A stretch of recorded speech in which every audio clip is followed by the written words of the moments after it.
Hello, Covenant. It doesn't seem like it, but it's been 4 months now since we met and I announced the decisions that have been made about to launch CCS out from underneath our church as an independent Evangelical Christian School. Much has been going on behind the scenes. The launch team continues to do its work, and great progress is being made there. Consultants have come in and are also working with our school board to help make that transition even smoother and more effective. This afternoon, I am here with Paxson Jeancake. And the reason is we're wanting to continue to come to you with just some thinking, our thinking as to why this decision was made and why we think it's really good in the long run for our church and for the school. And so I've been coming to you these last few months with different guys from the staff, from their perspective as to how life has been in our church and our dreams for the future. And so Paxson, of course, is in charge of our worship and our creative arts ministry. And Paxson, you also bring a wealth of experience from other churches that have done ministry in a wide variety of settings. And so talk to us about what life is like for you and for the worship and creative arts teams now, what you're hoping to be in the future, and how you think it's going to be great for our church. Yeah, thanks, Jerry. Well, first of all, I want to say how grateful I am for our current facility and space. I think we utilize it well. I think that we've made some even some upgrades over the past year in terms of just the overall aesthetic in that space. But you can't get around the fact that when you walk in, it's clearly a gym. And so it would be wonderful to have a space that was designed intentionally as a worship space, as a sacred space. And so when you walk in, even when you walk in the foyer or narthex area, you would have a sense of beauty and even an inviting sense of God's transcendence as you walk into the main area of the worship center. And so that would be the dream that we would have. And it would also be great to be able to utilize that space, as Jerry mentioned, to celebrate the arts in a more robust fashion. So I could envision having some dedicated spaces, whether it's some halls throughout the worship center or even within the foyer area itself, where we could have art on display, original art from people within our church as well as people within the community. And again, just letting that be a part of the natural aesthetic and beauty of that space. Another area that Jerry and I have brainstormed, and it's something that we experienced at our previous church in California, we would host Christian youth theater. And that was an opportunity for children up through high school age and elementary as well to get involved in the arts through theater. And so they would put on a show 2 or 3 times a year. They would use that space for the performances as well as for some of the rehearsals. And it was a way to celebrate those in the community that have that desire and that gifting. Currently, the place that's doing a really good job of that is up in Cocoa at the Cocoa Village Playhouse. But it would be wonderful if we could tap into that those folks here in the Melbourne and Palm Bay area and let our church, our worship space, be utilized for that as well. And I do want to say, another facet is that we have scheduling conflicts. And so just because of the fact that it's plays a dual role for the school and for the church, sometimes we can't do as much in that space as we'd like to do. So it would be wonderful if we could have a space, again, dedicated for things like weddings, funerals, but also things like an evening of worship where we wouldn't have to worry if there's a basketball game or a volleyball game, but we could plan for those events. We could also host conferences here, conferences on worship and the arts, and it would be a great space to host such an event. And then finally, I will say that we've had a really good relationship with the students that are involved, in particular with the CCS praise team, with our school's praise team. And my wife currently leads that. Barry Dreyer was involved with that when I first arrived here. But I think of people like Lydia Suter, people like Lainey Beckwith, Matt Godwin, Cameron Fry. These folks began to express their gifts in music through the school's praise team. But it's been a natural avenue for us to get them involved and incorporated into the worship ministry here at Covenant. So for that, we're really grateful, and we hope that might even continue in the future.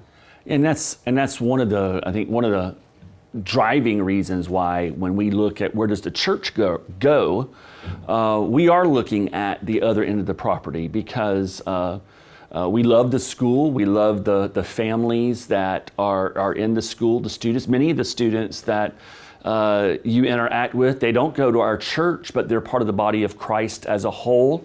And this is one of the ways that we are able to, I think, influence the worship and the worship philosophy of other churches, not just now, but also in the future generations as young people. They come, they're student aides, and they interact with our staff, and that's a powerful motivating reason to maybe just build up the other end of the property. And these are still decisions that we have to make, but that's certainly a good reason to do that, so that we can continue to do ministry to young people, and the school can continue to use our church as an avenue of having some pastors right on call as they need them. I'm going to put you on the spot for a second. Back when I was started in ministry 20, 30 years ago, the operating philosophy was, build your buildings, get as much use out of them as you can, make them multi-purpose. And that was kind of the operating philosophy, I think, when these buildings were built. Right. That was a very popular philosophy for many years. Speak to us about why it's actually important to have a sacred space that we actually need a place that is dedicated towards the transcendence of God. That isn't just utilitarian. That you do lots of things in. One moment it's for sports, and the next minute it's for worship. Right. Yeah, that's a great topic, and I appreciate you bringing that up. First of all, we would want to get them to maximize that space, even as something that's designed to have beauty and kind of qualities of transcendence.